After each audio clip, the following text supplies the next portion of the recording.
And now, the Lowe Post. Welcome to the Lowe Post podcast. It's Monday morning. It's draft week. That means the offseason is well underway. The trade rumors are flying fast and furious. Jonathan Givony, how are you? I'm doing great, Zach. How are you? This is your hot time of the year. I mean, every time of the year is a hot time of the year. But now we're on what mock draft are we on? So you just published your latest mock draft. Which one is it? 7 billion. 7 billion. A year. I was just looking through my mock from February of 2023, our very first 2024 mock. I was just laughing at how much has changed since then. Bronny James penciled in at number 55 now pretty constantly in all the mocks from 6 billion to 7 billion. I think he's been right there. But we have news this morning to start off with, not directly draft related, but interesting nonetheless. The Cleveland Cavaliers have hired Kenny Atkinson, former head coach of the Nets, now an assistant with the Warriors, as their next head coach over James Borrego. It's a big decision for the Cavs, obviously, after parting ways with JB Bickerstaff. That relationship between roster and team had obviously run its course. This is the first big checkbox for what is a massive Cleveland Cavaliers offseason. Woj has a line in his story. He broke the news this morning about the next step is securing Donovan Mitchell on a max level extension. That could happen anytime, pretty much, if he wants it to happen. And then from there will be future decisions on Darius Garland. Evan Mobley's up for an extension. How long do they want to keep this four-man core together of Garland, Mitchell, Mobley, and Allen? And the poetry of Kenny Atkinson reuniting with Jared Allen after their shared time together in Brooklyn, after the decision to start Jared Allen over DeAndre Jordan played a role in Kenny Atkinson's dismissal during the Kevin Durant, Kyrie Irving 1.0 iteration of the Brooklyn Nets. They get to reunite. Same with Karis LeVert. Jonathan, I just think, look, Kenny's a grinder, and I think that he's had to learn a little bit that to sort of dial it back, both for his own sake and for the sake of his players. This is a long slog every NBA season, waking up at 4 a.m. and hitting the bike and treating every possession like it's life or death. I think he's learned, particularly this is like the Steve Kerr Golden State effect. We play music at practices. Everything is kind of chill here. And he has more than deserved a second chance as an NBA head coach. I thought Brooklyn made a mistake firing him when they did. He did a great job building that team up from the ground up. He's a very creative thinker and a tinkerer on both ends of the floor with players of many different. He's done good player development work with bigs, with guards. He did get the Charlotte job and then moonwalked right out of there after getting a peek under the hood. This is a good hire for the Cavs. Obviously, it's a pivotal offseason for them. They have number 20 in the draft, and it's a pick. Like they don't control their pick much at all for like the next 6 or 7 years, thanks to the Donovan Mitchell trade, among other things. It's a pick that they've got to nail, and you've got them picking Bub Carrington in the latest mock. What's your reaction to all this and like Cavs going forward? This was a tough decision for them. From what I understand, it was really close between Kenny Atkinson and James Borrego. They did hundreds of intel calls on both guys. They spoke to every person under the sun to get as much information as possible on both guys, as well as on Micah Nori. And so, I mean, I think Kenny Atkinson is a stud. I think this is a great hire. He's one of the few NBA head coaches that I actually know decently well, just because he was a longtime fixture at the Adidas Eurocamp for years. And so I even got a chance to sit next to him on one of those plane rides back from Venice to New York City, and just got to, chop it up with him for like 9 or 10 hours. And the guy he's an encyclopedia of basketball, and he thinks the game at the very highest level. He really looks, he loves young players. He was, really passionate about talking about all the young guys on his team at that Eurocamp. And so, he lived in Brooklyn and Carroll Gardens for a while, and, so I would see him sometimes on the street. I lived in Carroll Gardens too.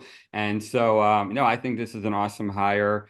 And, he's This is like New York. One guy from Long Island, one guy from Brooklyn, Kobe Altman, reunited together here in Cleveland. So it's going to be a lot of fun. I mean, the Cavs they're an exciting team, man. They've got a lot of talent. And so I think, if they keep this group together, they add another good young piece in the draft. I mean, they've drafted well. I think they need to go out, probably, round out their bench a little bit more with a little bit more shooting. They're gonna be a force here. I mean, I'm hearing what you're hearing about Donovan Mitchell. It's not a done deal, but I think that there's optimism that something will get done after the draft. And so, yeah, I think the Cavs are, they're in a really good shape here moving forward. Yeah, there's been I wouldn't say a rush, but a lot of talk about breaking up these four guys in some form. Two small guards who want the ball, two non-shooting bigs, although Evan Mobley has dabbled with shooting a few threes here and there. And I get that. I mean, Darius Garland did not have a good season. Now, I think he's a fantastic buy low candidate given all the health issues he had, and they were lasting. Like, you break your jaw, your mouth is wired shut, you can't eat real food, you lose weight. Like, that's going to mess you up for a long time as you get back to playing NBA basketball where dudes are knocking you all over the floor. And the Mobley Allen thing offensively, there's no doubt that it can get clunky. And yet it just feels, and look, I mean, Rich Paul gave this long on the record interview with Chris Haynes like a month ago, talking about like very openly about a bunch of different players in different situations that he represents as the CEO of Clutch. And then Chris Haynes asked him about Darius Garland and like, well, would you want him traded out of there if Donovan Mitchell extends? And Rich transitioned from like completely open book to kind of agent speak of like, well, I just have to do what's best for me and my client. And that was a little red alert to me. Like, okay. I see it. But I thought they had found a formula doing the best they can last year of just ultra staggering the guards and ultra staggering the bigs, and that they had filled out the wing position well enough to actually do that with LeVert and Strus and whatever they could get for Okoro rather, who's also up for a new contract this summer. And that's an interesting name as well. Did not play that well in the playoffs, had a nice regular season. The shooting didn't last. People didn't guard him, et cetera, et cetera. I thought that formula worked well enough to sort of live with the awkwardness for a little bit longer. Like, there are massive benefits to pairing Mobley and Allen together. Defensively, they're just monstrously effective when the two of them are on the floor. Let's see kind of how you can develop Evan Mobley's perimeter game.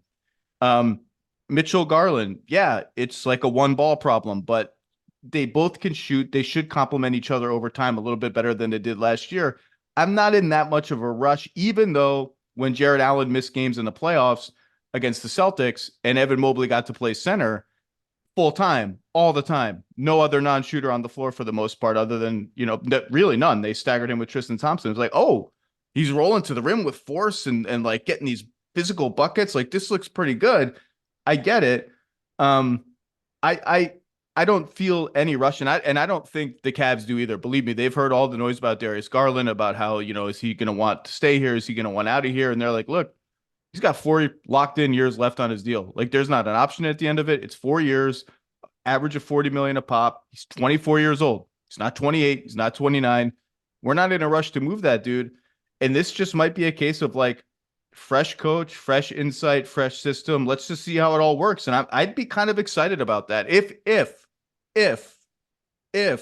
Donovan Mitchell indeed signs an extension.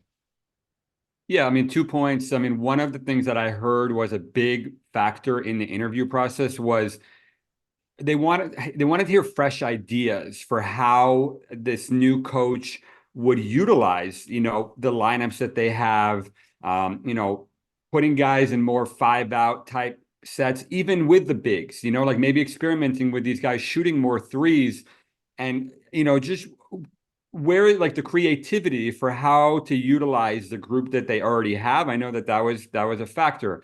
And I think teams are looking at the Cavs and they're saying they're just it's an expensive group, like if you're gonna, with Donovan Mitchell on the max, Darius Garland making close to that, Jared Allen, and then Evan Mobley's extension coming up, are they going to be able to afford the four of them with, adding other pieces that you need to add in too. And so I think that's where maybe some of those rumors come in with Jared Allen and who's with eligible for an Garland. extension starting July 6th himself, Jared Allen.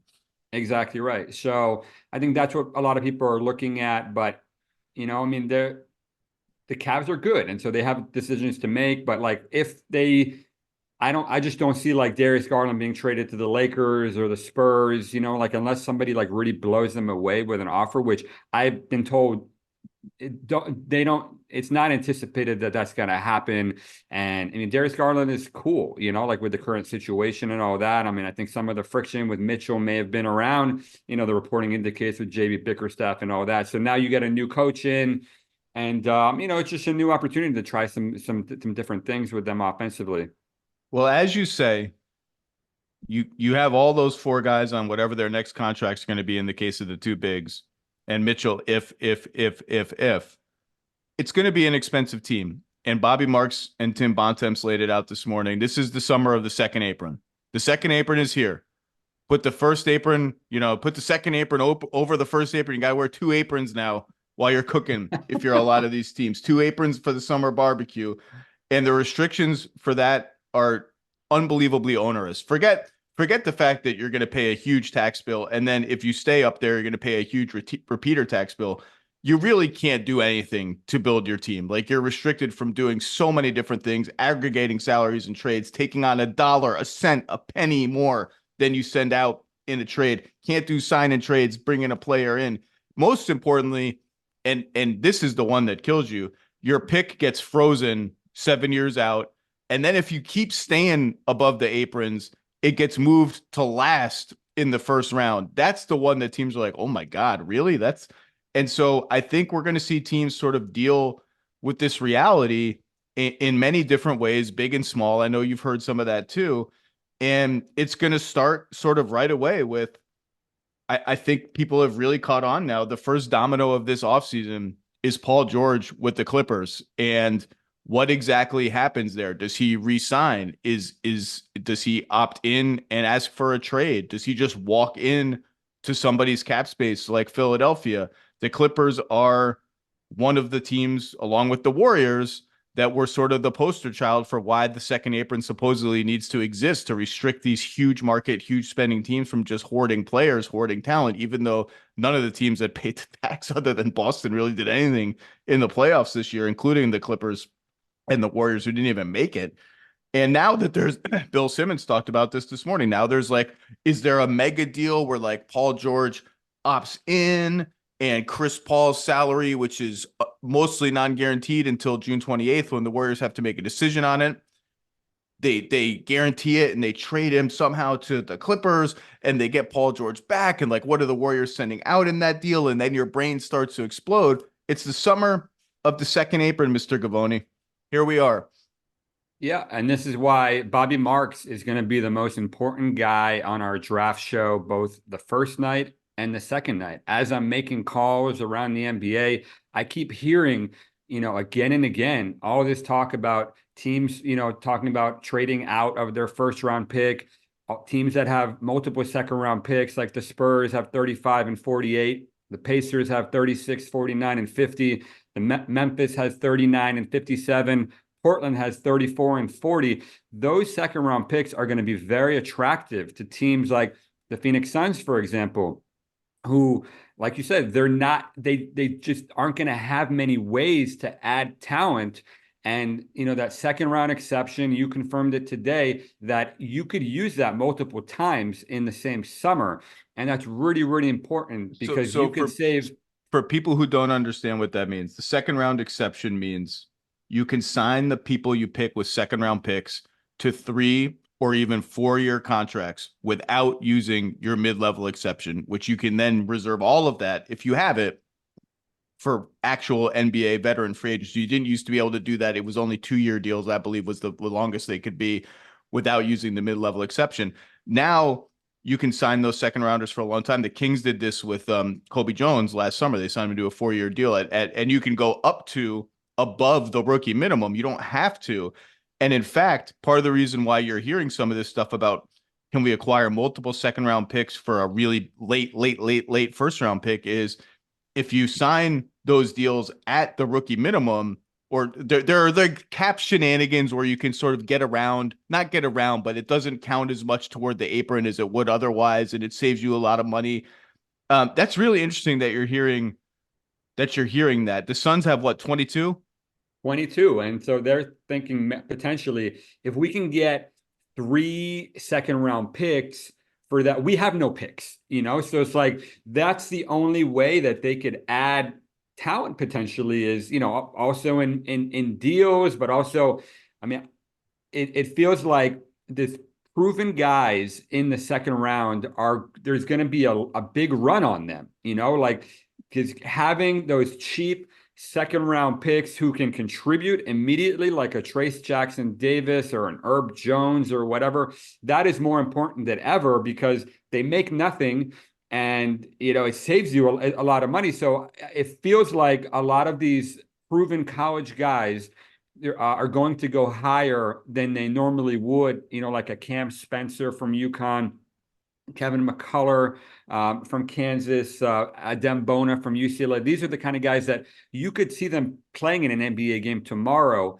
And so having them on a 4-year deal, 2 or 3 of those years being non-guaranteed is hugely valuable. I think if you want to look at a second apron free agent potential casualty, I think the name that I've heard the most about in the last 48 hours is Kentavious Caldwell-Pope, who has a $15 million player option with the Nuggets that he's going to almost certainly turn down in search of a bigger payday, both years and dollars. I've reached the point where I will be at least mildly surprised. Nothing really surprises me. But if you ask me right now, you have to pick, is Kentavious Caldwell-Pope a Nugget next season?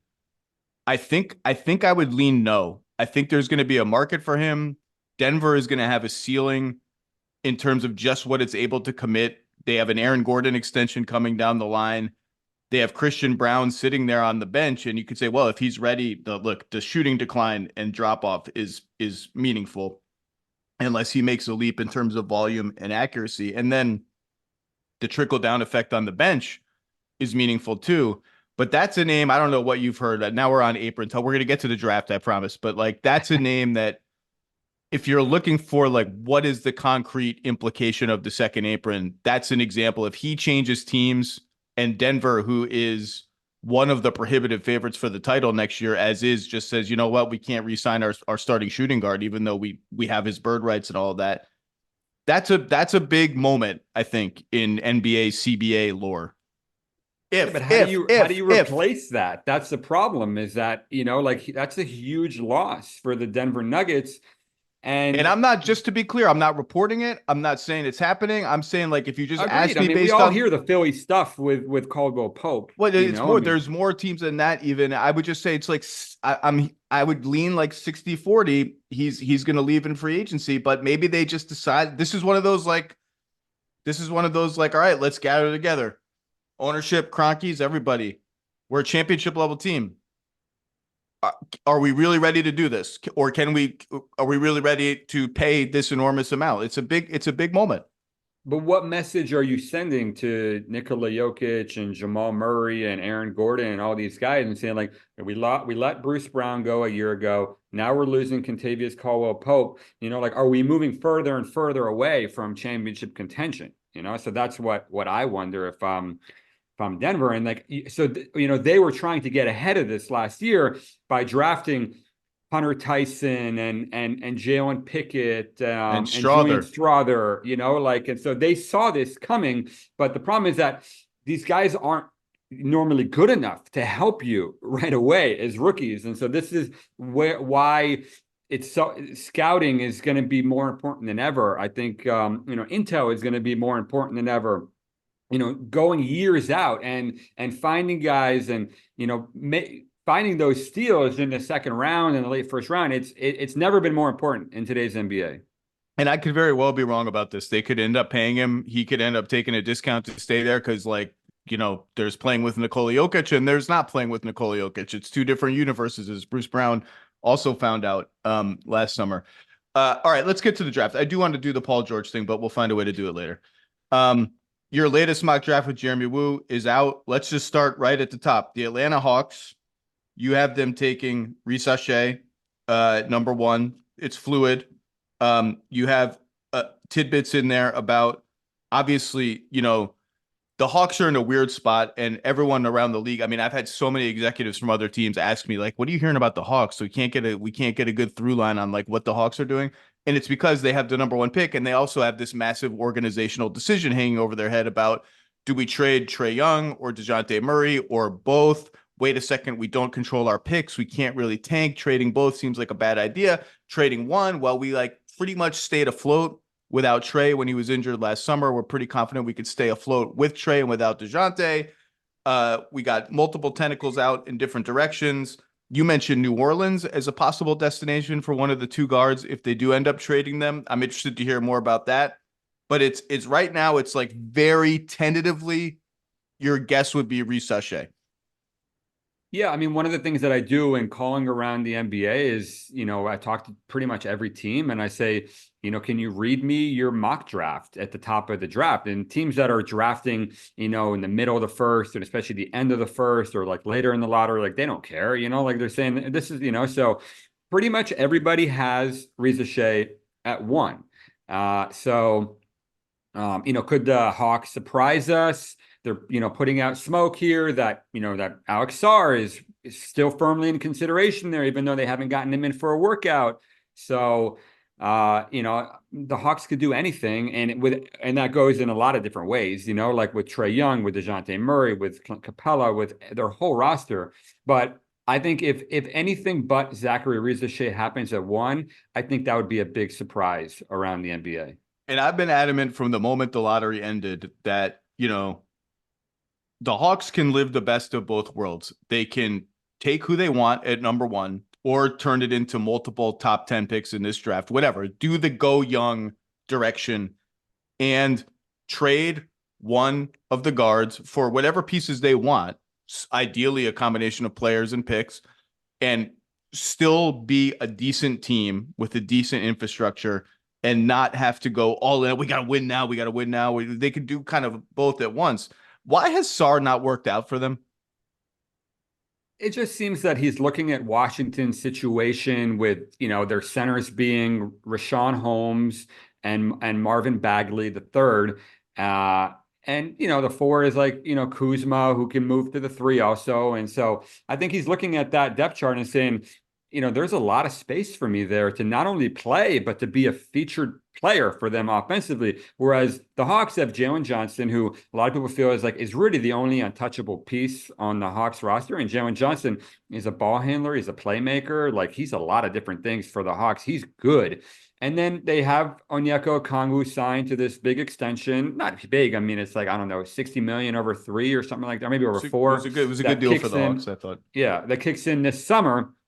And then they have to figure out what they do with Capella, and so he's obviously not a huge part of their future, but so they have 3 pretty good pieces there already. So it's like, I think they're looking at it and they're saying, where is the opportunity better? Where would I rather be? I don't think it's anything against the Hawks, but the Hawks have some stuff to figure out, with Trae Young and, like DeJounte Murray. There's some stuff out there, about the Hawks. And so I think that, probably it's a little bit less drama in Washington, and just the opportunity is cleaner for him.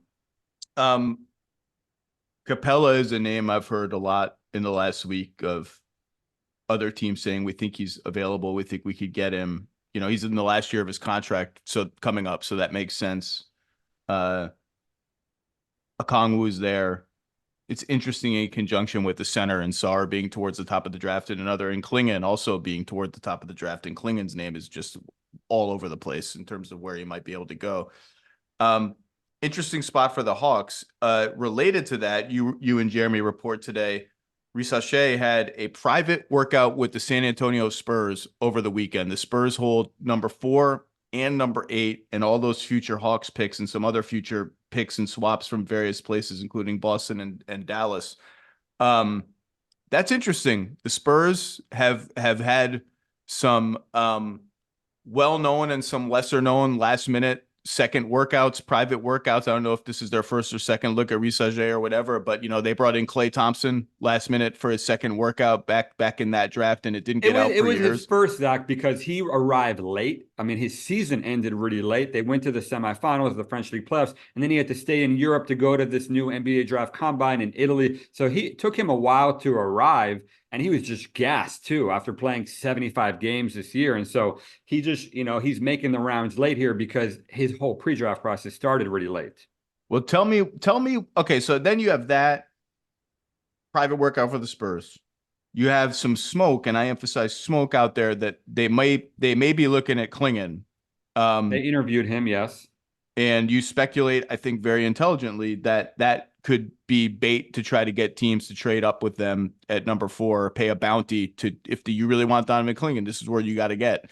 If he doesn't go 3, because, I mean, the Houston's shopping that pick too. We'll get to Houston, but the Spurs with 4 and 8 and the best young prospects since LeBron James are obviously quite an interesting team. What do I need to know about their interest in Risage, Clingan, all things Spurs? Well, we've had Risage number 1 on our board pretty much the entire season, and most of the NBA does too, from what I can gather. So the fact that he would go number 1 or that the Spurs would have interest in him makes a ton of sense. I mean, every team in the NBA is looking for a 6'10" wing who can defend multiple positions, who made 39% of his threes coming off screens, shooting off the bounce, who has a great feel for the game, who can play with other players, who's competitive, who's intelligent, and he just turned 19 in April. So it's like, if you want to get that guy, the only way to get him is through the draft. And it doesn't probably hurt him that he spent a year with Victor Wembanyama and that they, appear to have a good relationship. So it makes a lot of sense why they'd be interested. I mean, they need shooting, they need passing, they need feel. And so Zachary Risage would be a great fit on their roster long term. So they have 4 and 8. My gut, and this is just my gut, no reporting, no intel, that would not be enough to get to number 1. Maybe it would be. Maybe I'm wrong. What do you think the price to get to number 1 is for them? I mean, they also have the Hawks picks, and like returning one of those picks, just one, not all of them, could be more valuable to the Hawks than anything else. I've heard the opposite, that maybe 4 and 8 is too rich in their view. Or what the Hawks would really want is to get that 2025 unprotected first-round pick that they gave to the Spurs in the DeJounte Murray trade back, because that would open up so many possibilities for them. Then you could trade Trae Young and DeJounte Murray and Clint Capella and DeAndre Hunter and start, this earnest rebuild, which, could be really exciting, with the possibility of maybe positioning yourself for Cooper Flagg next year, or Dylan Harper, or Ace Bailey, or Nolan Traore, or VJ Edgecombe. The 2025 draft is loaded, and people are very excited about that group. What I've heard is that the Spurs aren't particularly interested in that either. And maybe if a trade does happen, it happens with some weirdo protections where the Spurs are like, okay, we own your pick, top 8 protected, if it's 9 through 30, and these are just like, this is speculation around the NBA. I don't know if any of this stuff gets done. I mean, the Spurs could just sit pretty too. I mean, like, they've got Victor Wembanyama, they've got 4 and 8, they've got a bunch of future firsts, not just from the Hawks, but from other teams too. So they could do a lot of different things. And so do they really need to, make this really aggressive push right now? That's, I think, what they're weighing in their war room. I could totally see both of these things being true at the same time, that the Spurs would say, well, this is a flat draft, like 4 plus 8. Like, how different is 4 than 1 by itself in this? I'm just posturing their negotiating position. Like, it's much cheaper too. 4 and 8 is back to the money. Yeah, is we're not giving that up for number 1. And I could see the Hawks saying, wait a second, number 1 is like historically this ultra valuable asset. Like, we're not giving that up for 4 and 8. Like, have you seen Spurs, what the average return on the number 8 pick in the NBA draft is? It ain't that great. And maybe that's sort of where they are. But you have in there that, the Spurs are kind of projecting patience. Like, they're like, there's not some, oh my God, we're afraid that Wembanyama is going to grow unhappy if we're not like a 48 win team next year, or whatever win number you want to put on it. Is that a fair assessment of what you've heard? Yeah, I think that they're looking at this NBA environment that we've just discussed, where a lot of teams are in salary cap hell, and that there are going to be opportunities there for them to make trades, to take on bad contracts, and to get, good players at the same time. They have the picks, they have some young talent that they can move around. And so, is there a rush? I mean, unless a great deal presents itself, they don't have to make a panic move. Victor Wembanyama he's signaling all the right things, saying, happy anniversary, Spurs fans. It's 1 year since I was picked. He's not discontent. Now he's an ultra competitive guy. He wants to win. And so that's not going to last forever. Clearly, you need to improve at some stage, but I think that they feel like they're in a great spot here and they don't need to make a rushed move just to try and maybe make the play-in game in a year from now. This is what I've heard from them all along. Like when this noise started about, well, Wembanyama is going to want to win and win big really soon, their reaction in my my interactions with them was like, I mean, yeah, obviously we want to win, but I don't know where this whole he's going to try to force his way out of here implication is coming from. Like, he seems pretty happy, and we're going to try to thread the needle of winning without getting over exuberant. And maybe I've pitched for months, Darius Garland as a candidate for them. That is a form of threading the needle because of how young he is and how well he would complement Victor Wembanyama. I don't expect them to go chasing 28 to 32-year-old veterans just to win a few more games. And also, to your point, they could very well just pick number 4 and number 8 and say, we like these two guys. We think they fit depending on who's there and what's happening on the clock for them. And, look, I know the West is loaded. I know they're relatively young around Wembanyama and Vassell, who had an outstanding year for them last year, and they have to figure out the Sohan piece and Keldon Johnson. They have a lot of question marks, and they're young. I just think Wembanyama is so good that they are going to organically, I don't want to put a win total on it, but if you told me that without any sort of big move, like a big veteran free agency splash or a big trade for a Garland level player, that they win 38 to 42 games next year, I'd be like, that's totally reasonable. That guy is going to be a top 10 player very, very soon. And those players tend to win a fair number of NBA games. And if you're there in year 2 with all of this flexibility and all this opportunity and everyone in the league looking at you like, man, that looks like a fun place to play right now with that dude, I think you're in great shape. Yeah. And it also took them a while to figure out how to optimize Victor. They spent, half of the season playing Jeremy Sohan at point guard and the Victor at the 4, with Zach Collins. And I think they figured out second half of the year, just, what do we have here? I mean, Victor is not this fragile guy that can't play the 5. He's unbelievable in pick and roll. He's unbelievable in the low post and the mid post. He's physical. He's competitive. We don't have to treat him like he's made out of glass or something. He's actually proved to be pretty durable. So I just, having a full season of that, having a better understanding of how to use him, you put some more shooting around him, a little bit of a better point guard, than Jeremy Sohan or Trey Jones. And I think you're off to the races, but I do think that, like you said, there's going to be players that want to be there with Victor. It's exciting. There's going to be a lot of attention on San Antonio. I bet we're going to broadcast a bunch of their games next year. So, yeah, I mean, the future is definitely bright in San Antonio. I mean, of non-playoff games, the Giannis Victor duel from late in the season was one of the games of the year. And I remember Windhorst going on TV the next day being like, this is the last time a game between these two is not going to be on national television. I think you could say that for a lot of Victor games. I mean, look, if they think Riz Ahmed is the guy, we think he's a absolutely perfect fit next to Wembanyama, then yeah, just by all means, try to bowl over the Hawks and get the number 1 pick and take him or whatever it takes. But if you don't, I don't know what they think, and I don't know. We'll see. Let's go to Houston at 3, because as you said, the minute the lottery unfolded the way it did with Brooklyn's pick, poor Brooklyn. It just never ends for Brooklyn. Moving up from number 9 to number 3 and going to Houston, obviously via the Harden trade. it's been no secret that Ime Udoka wants to win now. They pushed Golden State to the wire for the last play-in spot this year. Splurged on Fred VanVleet and Dylan Brooks in free agency last year. They're absolutely loaded. They have like 6 really good young players that I like a lot, or players / prospects that I like a lot. I mean, it's unclear what Cam Whitmore is going to be and how Amen Thompson fits with Şengün, given that he kind of broke out as a small ball 5 on offense at the end of the season, but they got a lot of chips.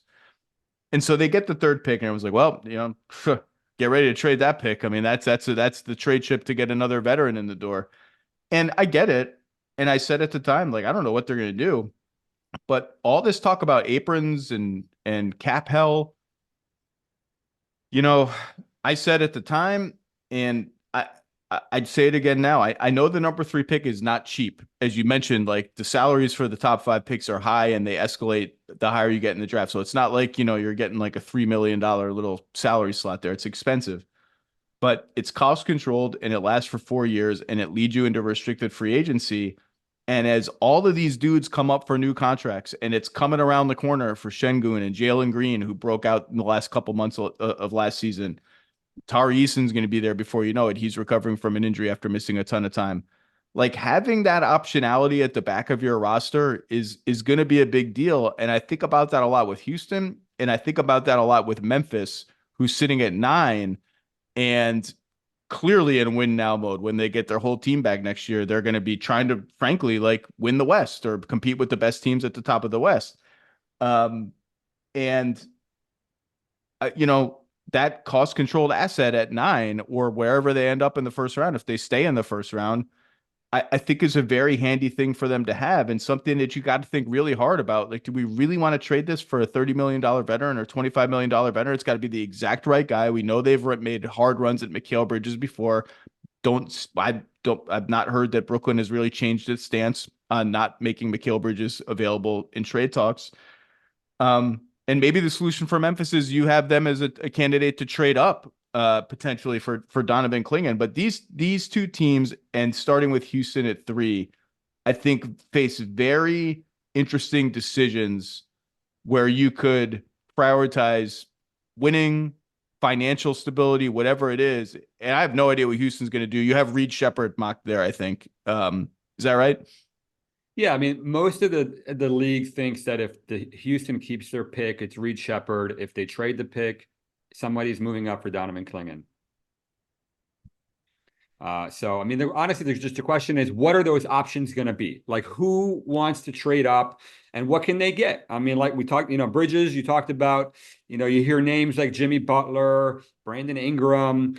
Is there a smaller trade like Memphis, packaging the 9th pick and Marcus Smart, who Ime Udoka has, quite a bit of history with from the Boston Celtics, to move up to 3?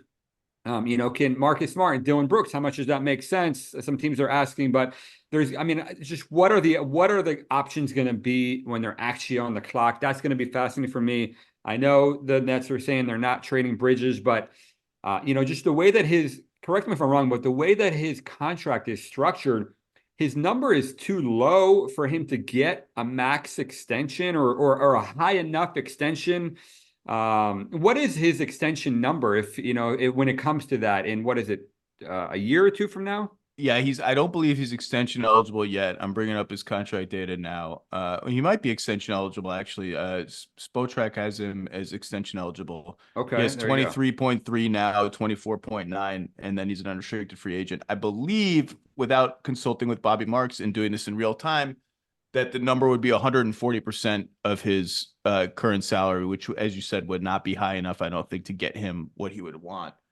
So that's what, if I'm the Nets, I'm wondering, okay, when do we need to move on from Mikal Bridges here? If he's not going to sign an extension with us, if we're not going to be able to retain him, can we get our picks back? And because, like, as we know, the Houston Rockets own the Brooklyn Nets picks, especially for next year. If you are thinking at all about, this retooling or rebuilding or whatever you want to call it, those picks are super valuable. And so, like, is there a trade there with one or multiple of those picks, and one of the younger guys, maybe not Jalen Green, but like an Amen Thompson or a Cam Whitmore, like that's got to be super attractive, I would think, for the Brooklyn Nets. And so what is the Rockets' appetite for making that offer? And then what do the Nets say if that offer is made when they're on the clock? I mean, I'm sure that, we all hear that they're saying, no, we're not trading Bridges, but there's a price for everything in the NBA, right? Yeah, look, I mean, the Nets' future is what it is. It doesn't look great. They're kind of stuck in the middle, waiting for this theoretical second star to put next to Mikal Bridges. And if you can regain some control of your picks, and now there's their pick next season, which is, as you mentioned, the gold chip draft, of 2025, headlined by Cooper Flagg and Ace Bailey and all those other players.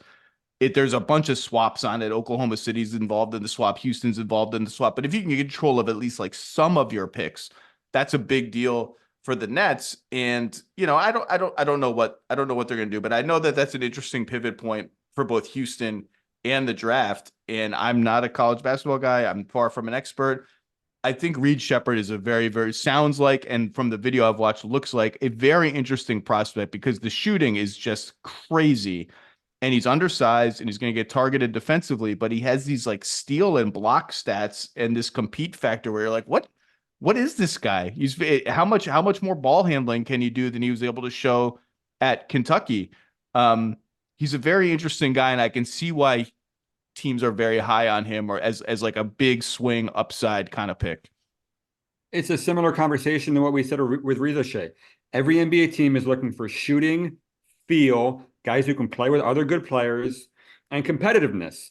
And youth on top of that, there's some real upside there. He showed some really intriguing flashes last year out of pick and roll, just dissecting defenses, making smart reads. It wasn't at a very prolific rate. His usage rate was only about 18%, which, is fairly low in this class. But Reed Sheppard with the shooting and the IQ and the way that he competes, and that's an easy guy to fit into any roster in today's NBA. And I said this last week about Wembanyama.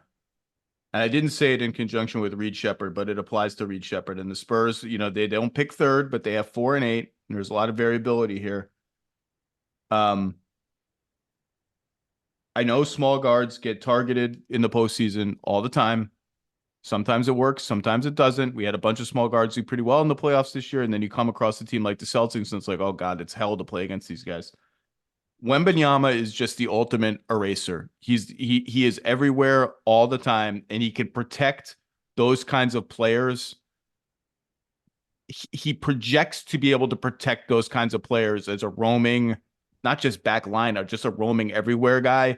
Like probably almost no one that has come before him in the NBA. And that gives, I think, the Spurs the leeway to take a shot or two on a guy like this and say, look, if he ends up being a defensive liability, we can make it work. And the shooting that he can bring us around Wembanyama is worth it. This is just me spitballing ideas, pick a small guard who you worry about being a defensive liability, but can really shoot it. If I'm the Spurs, I'm much more comfortable just dealing with whatever limitations that player has, because as long as I have Wembanyama healthy, like that guy's just everywhere and puts out every fire, and he's already one of the 5 best defensive players in the NBA, and he just started playing in the NBA. Yeah, I wrote an article about this topic exactly, drafting with Victor Wembanyama in mind. Who are the best guys in this draft for the Spurs to target? And Reed Sheppard was number 1 on my board. And it's not by accident. And talking to teams around the NBA, they all think like Reed Sheppard is the perfect guy to have with Victor. Question is, will he be there with the 4th pick? And if not, what's the alternative? I like Rob Dillingham for them. A lot of people disagree with me. Rob Dillingham has the most star power of any player in this draft. He's an unbelievable ball handler. He's an outstanding off-the-dribble shooter. He made 45% of his threes. He's lightning in the bottle. He gets anywhere he wants on the court.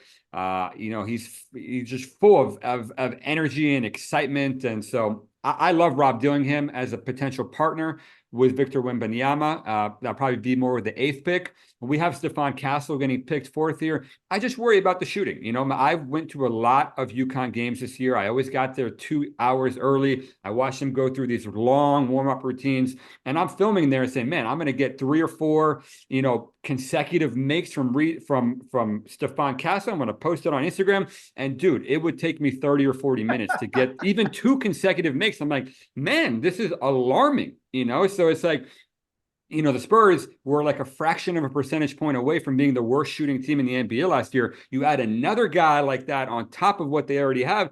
And, you know, like we're talking about optimizing Victor Wembanyama. I mean, this guy is an unbelievable shot creator. He's an offensive hub. He's a playmaker. But if he's going to, every time he puts the ball down on the ground, the entire defense collapses on him. That's a real problem, you know? So that's what I'm thinking if I'm the San Antonio Spurs, while being patient and all that, you know, like I do need to add some shooting there. Couple rapid fire things. You guys have Zach Edey mocked at 15 to the Heat, and Jeremy Wu posted an article yesterday, Clingan and Edey and sort of the place of the center in the modern NBA that I thought was very interesting. What is Zach Edey going to be? How is he? He's got to be less polarizing this season than he was last season after just another crazy good season at Purdue and looking a little more spry defensively. The Heat is an interesting place to put him with Bam there at center, and Bam can obviously play the 4 if need be. And Clingan, you know, kind of rose into a big minutes role this past season at UConn. Like how much load can these guys handle in the NBA? How much of a minutes load can they handle given their respective limitations? And who has a better shot, I guess, at sort of developing beyond those current limitations? I mean, one of the most remarkable things about Zach Edey is the fact that he literally never came off the floor for Purdue. He would play 40 minutes consecutively, and it didn't even look like he was breaking a sweat. His level of conditioning for a 7'5" guy is absolutely unreal. So where is he going to get picked? You hear him as high as Memphis at 9. You know, like if they are unable to move up from 9 to 3, you know, the second best center in this draft is Zach Edey. This guy is ready to play right now. The Memphis is in their own kind of salary cap hell here, you know, with, you know, some pretty big contracts. They need to get some cost controlled deals. And Zach Edey, I mean, there's not a more ready guy to play right now. I mean, he's back-to-back national player of the year. You know, he brings an unbelievable level of physicality and intensity on every possession. He's going to be an outstanding offensive rebound right off the bat. He's going to get you into the bonus, you know, like that, because he just draws. He's a magnet for fouls. He's probably the best screener in this draft. You know, what is he going to be in the NBA? I mean, I've made the comp all year. Imagine if Jonas Valanciunas was 7'5". That's what I think Zach Edey is going to be. And Jonas Valanciunas is an outstanding NBA player and has been for a very long time. He started for what has it been 10 years now, you know, like, and he's so durable and he's such a rock. And okay, now he's probably on the decline somewhat. What is he, 33 years old or 32 or something like that? But you know, if you could get 10 years of that out of Zach Edey, with everything that he brings, you know, operating out of pick and roll, sucking in the defense, every time he screens and rolls to the rim, you have to account for him, because like you just throw the ball anywhere in the general vicinity of the basket, he's going to go catch it. He's got incredible hands. He's an amazing finisher, and he's just going to put a hurting on people every time he's on the floor. People are going to hate playing against him. He's a pain in the ass, because like he doesn't have an off switch. All he wants to do is just smash you the entire game. And he's talked about this in interviews. He says, like, this is just what I like doing, guys. I just like hitting people. You know, like some people like playing golf, other people like collecting stamps. I like hitting people. Okay, I mean, you know, when you put it that way, that's interesting. You know, Memphis, just thinking out loud, I mean, 9, I think, would be a reach for Zach Edey just based on where he is in mocks. But this is the draft for, you know, like where some crazy outside the mock draft picks that could be much made, of a right? reach, Zach. That's if what I'm you saying. Like the guy, you go get him. You know, they do have, you know, obviously the questions are, can this guy survive defensively in a spread pick and roll league where there's just shooting everywhere, right? And, you know, and we've seen more teams get creative of where they put their centers. If there's one, not even non-shooter, just like so offensive player, perimeter player, can we invert the matchup so that our center guards that guy and just kind of chills in a one-man zone? And you do have Jaren Jackson Jr. there. Is like he did not have a great season by his standards last year. He kind of fell off the all defense map. He is one of the best erasers in the league as sort of just a rover shot blocker. He can guard fives if need be. He can switch on fives. They switch onto guards if need be. That's an interesting. I'm excited to see. I mean, look, I'm not a college basketball guy. I watched the high profile Final Four game, so I've seen Edey here and there. I saw him. I saw the 116 game the year before. I'm excited to see what he can do in the NBA because, 2 years ago, the skeptics were like, well, he's just Boban 2.0. He's just like, the Spurs bring in, or the Rockets bring in Boban, and he flashes all these post moves and he looks great and he's gigantic. And then he just gets played off the floor. And now you don't hear that anymore after another year of seasoning at Purdue. And I'm really interested to see what he can do. Boban at that age, pretty extensively. I was around him even when he was 24, 25. I took a bus with Mega B-Max from Belgrade to like the mountains of Montenegro, like sitting next to Boban, watching him getting cursed out by Serbian fans and have an awful game. He's very different than Boban Marjanovic. He's just I love Boban, but like Zach Edey is in a different stratosphere at the same age than Boban Marjanovic. Well, look, I can tell you this. When you say Serbian fans cursing you out, Balkan curse words and curse expressions are nothing like shook. They're nothing like what we do in America. Our little curse words, F this, MF they're throwing at you. I mean, I'm just forget that. I'm just saying what they say literally. Yeah. You don't know when you walk by a cafe in Serbia or Croatia or wherever, and you hear a bunch of old guys yelling at each other. You don't even want to know what they're saying because it involves mothers and dogs and other stuff that you don't even want to know. All right. You wrote draft sleepers a couple days ago. I want you to talk about two guys who I read that article. I'm like, I know they're sleepers. So by definition, they are unlikely to hit in the NBA, but you got me very excited about two guys. They seem like my kind of players. Are you ready? I'm ready. Sell the world. Number one, Juan Nunez. I just think there's only so many players in the world who can make every pass out of pick and roll, who are 6'5", who are basketball geniuses. The way he handles the ball, the way he makes reads. People are overthinking this guy. And so you look at the through lines of, Ricky Rubio, of Halliburton, of TJ McConnell. These guys are just smarter than everybody else. They see the play 1 second faster than anybody else on the court. And yeah, I get it. He's got his limitations. His shot is funky. He's kind of got this shitty body language at times when things don't go well. I mean, doesn't always play as hard as you want on defense, but the guy is an unbelievable basketball player. And he's just turned 20 years old, and he was a starting point guard of the Spanish national team at the FIBA World Cup last summer, and he might start at the Olympics this summer. I mean, this just doesn't happen at this age, playing for Spain, the defending European champions. And so I'll take a flyer on Juan Nunez in the 30s if I'm an NBA team. How bad's the shot? It's not great. He shot 32%. He makes pull-ups sometimes, and he only shot about 65% from the line this year. It's kind of a weird, side spin. And, he's a lefty, so his shot is always going to be unorthodox. But, yeah, no, I mean, it's not great. I'll tell you that. All right, number two, Kevin McCullers Jr. Yeah, he's polarizing, man. I mean, this was the best player in college basketball for the first 2.5 months of the season. And then Stop right there. Just end it right there. I'm so excited. Just I don't want to hear anymore. Now I know he got injured, but that's something. Yeah. I mean, he was going to be a first-team All-American if the season ended January 20th. And then you just look at the way that Kansas's offense fell off. As soon as he got hurt, they're 10 points per 100 worse. People have questions about the shooting. He shot 37% for three.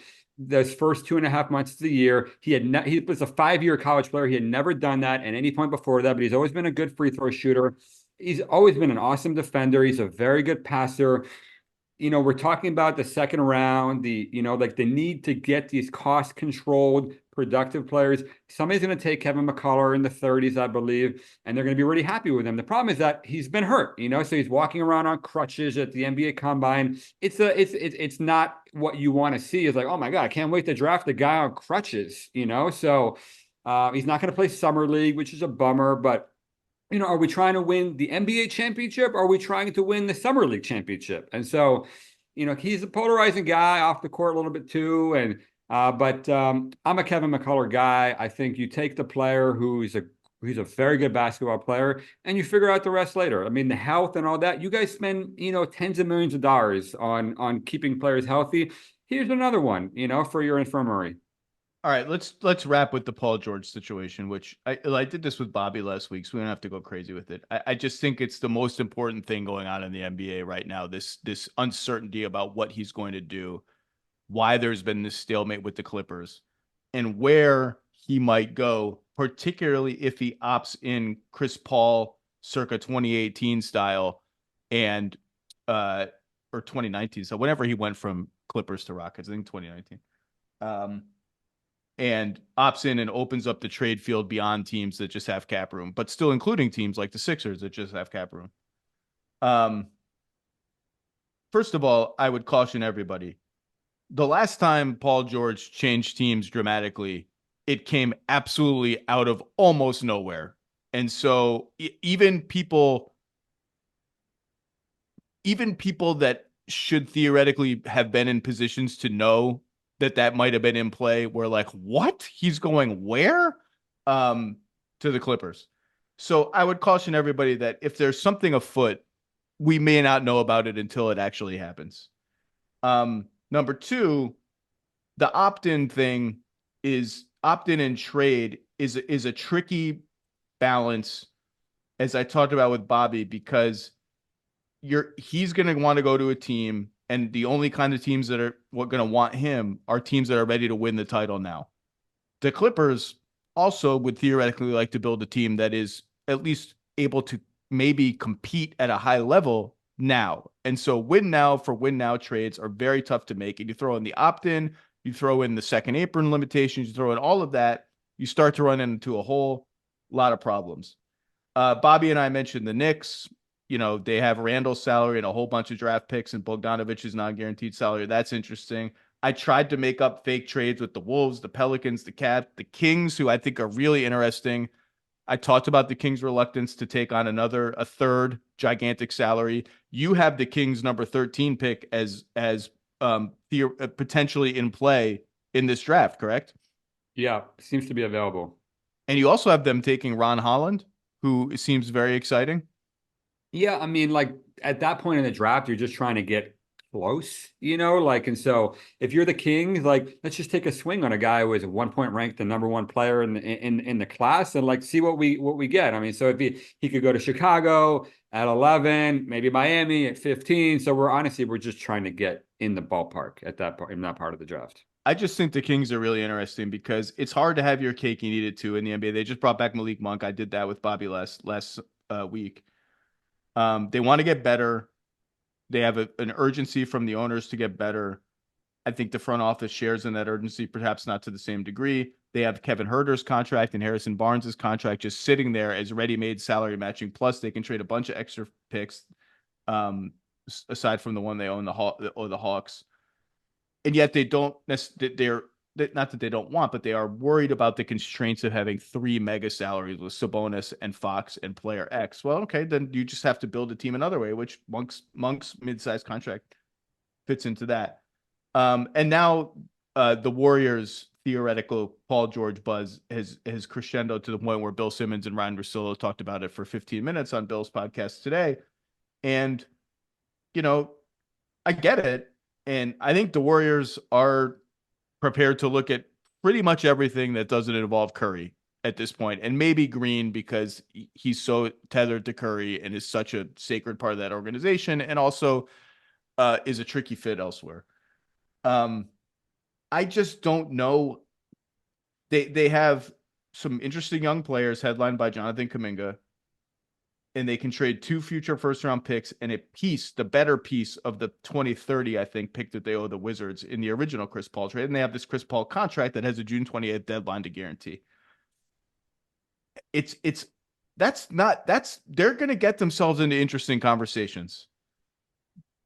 What conversations they can get into without including Kuminga are going to be the pivot point for me, because I just don't see any appetite there for them to trade Kuminga unless it's for like a player that is even a stratosphere above Paul George, because Kuminga has been a Joe Lacob favorite. He's still just scratching the surface of what he can do, and he has all-star potential. I mean, that's clear already.